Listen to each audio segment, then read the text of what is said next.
Film की पहली झलक में हम देखते हैं एक लड़की किम्बरली नाम की जो जंगल के बीचों बीच गाड़ी से उतरकर अपनी जगह पहचानने की कोशिश कर रही होती है।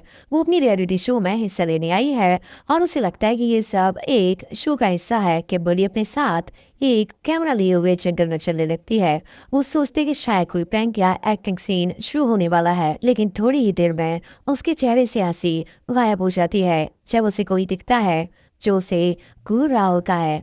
वो आदमी इंसान कम और जानवर ज्यादा लगता है। उसका चेहरा बिगड़ा हुआ है और वो एक कुल्हाड़ी लिए उसके पास आता है।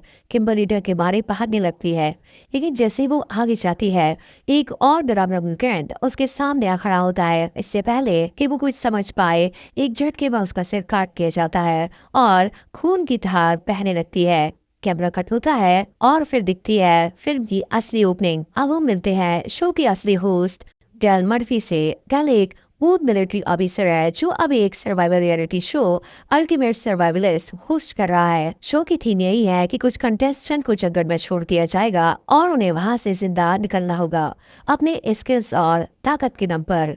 इस शो के लिए कुछ कंटेस्टेंट पहले ही पहुंच चुके हैं। नीना जो एक गंभीर और समझदार लड़की है, जैक एक शरारती और बेफिक्री वाला बंदा, एम्बर जो बहादुर और स्मार्ट है, जॉन्सी एक हंसमुख और चुलबुला आदमी, एलेक्स एक शांत लेकिन सतर्क बंदा, और सैंडी और डेनियल एक कपल जो बहुत रोमांटिक मूड में होते हैं। जैसे ही शो शुरू होता है ग्लैन सबको जंगल में छोड़ देता है और कहता है कि सर्वाइवल का खेल है।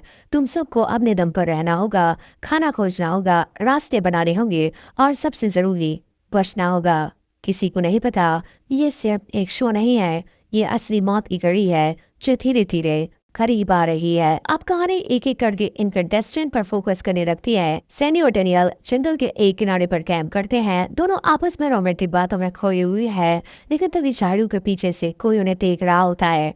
अचानक एक भयानक म्यूटेंट बाहर आता है और डेनियल पर हमला कर देता है। सैंडी की चीख निकल जाती है, लेकिन तब तक बहुत देर हो चुकी होती है। डेनियल को खींचकर घसीटते हुए वो अंदर ले जाता है और सैंडी भागती है। वो दौड़ती है, चिल्लाती है, लेकिन एक और म्यूटेंट रास्ता काट देता है। अगली पल सैंडी भी गायब हो जाती है। दर्शक समझ जाते हैं कि ये जंगल अब शो का हिस्सा नहीं रहा, या कुछ असली शिकारी मौजूद है। उधर दूसरी तरफ बाकी कंटेस्टेंट अपने अपने रास्ते पर बढ़ रहे हैं। जॉन्सी और एम्बर की आपस में अच्छी दोस्ती हो जाती है। दोनों मिलकर एक नाला पार करते हैं, जंगल में कुछ खाने की चीजें ढूंढते हैं और एक पुरानी बस ढूंढ निकालते हैं जिसमें शायद रात गुजारने की सोचते हैं। लेकिन तभी उन्हें एक अजीब गंध आती है और जैसे ही वो ध्यान से बस के अंदर देखते हैं वहाँ खून से सने कपड़े और इंसानी हड्डियां मिलती हैं। वो दोनों डर जाते हैं और समझ जाते हैं कि हाँ कुछ गड़बड़ है। और नीना और जैक भी धीरे धीरे एक दूसरे के करीब आ रहे होते हैं।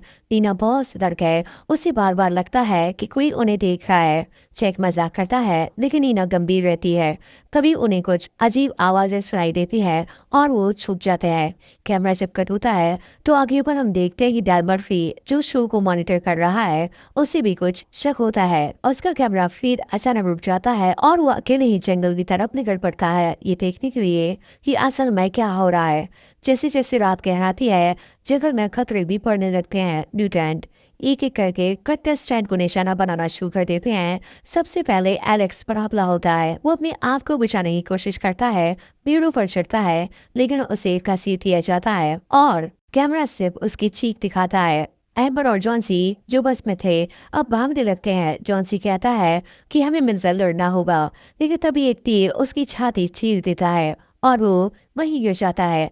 एम्बर कांपती है, भागती है, लेकिन अंत में वो भी एक जाल में फंस जाती है और चीखती रह जाती है। अब बचे हैं सिर्फ ना जैक और डेल मर्फी। डेल जंगल में अकेला चलता है, लेकिन वो एक सख्त फौजी है और उसे पता है कि ये कोई मजाक नहीं, कोई असली खतरा है।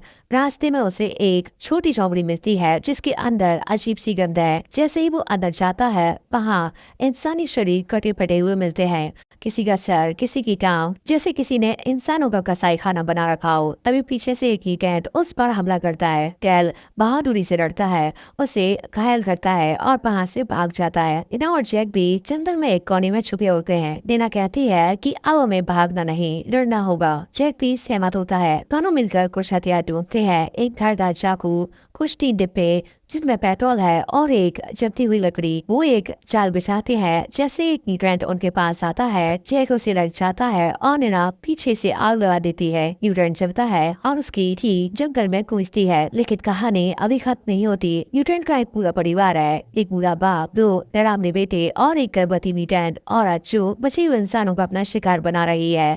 कैलन सबके बीच फंस जाता है। वो एक गाड़ी के बोनट के नीचे छुपता है और जैसे ही मौका मिलता है सीधा हमला करता है। कुरानी से वो एक म्यूटेंट का सिर काट देता है, पेट्रोल की बोतल से आग लगाता है और झोपड़ी को फूंक देता है। लेकिन तभी एक म्यूटेंट नीचे से हमला करता है और टोएल घायल हो जाता है। टीना और जैक उसे ढूंढते हुए वहाँ पहुँचते हैं और उसे बचाते हैं। तीनों मिलकर अंतिम लड़ाई की तैयारी करते हैं। वो ट्रैप लगाते हैं, रास्ते में पेट्रोल बिछाते हैं और जैसे ही म्यूटेंट का पूरा परिवार उनके पास आता है वो आग की दीवार बना देते हैं। एक एक करके वो दरिंदे चलते हैं, चिल्लाते हैं और मौत के आगोश में समा जाते हैं। आखिरकार जब सुबह होती है तो सिर्फ नीना और जैक बचते हैं। टेड मर्फी गंभीर रूप से घायल हो चुका होता है और धीरे धीरे उसकी आंखें बंद हो जाती है। नीना और जैक जंगल से बाहर निकलते हैं टूटी फूटी गाड़ी लेकर। जैसे वो हाईवे पर पहुंचते हैं उन्हें दूर एक बोर्ड दिखता है, thank you for visiting West Virginia. लेकिन कैमरा आखिरी बार जंगल की तरफ लौटता है जहाँ दिखता है कि गर्भवती म्यूटेंट औरत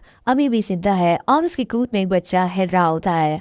उसकी आंखों में वही फूल, वही प्यास और वही कूदता है जो बाकी बुंकर्स में थी। यही खत्म होती है डॉक्टर 2 टेड एंड की डरावनी खून से भरी और सिरहन बड़ी कहानी। उम्मीद है दोस्तों आपको हमारा एक्सप्लेनेशन पसंद आया होगा। धन्यवाद।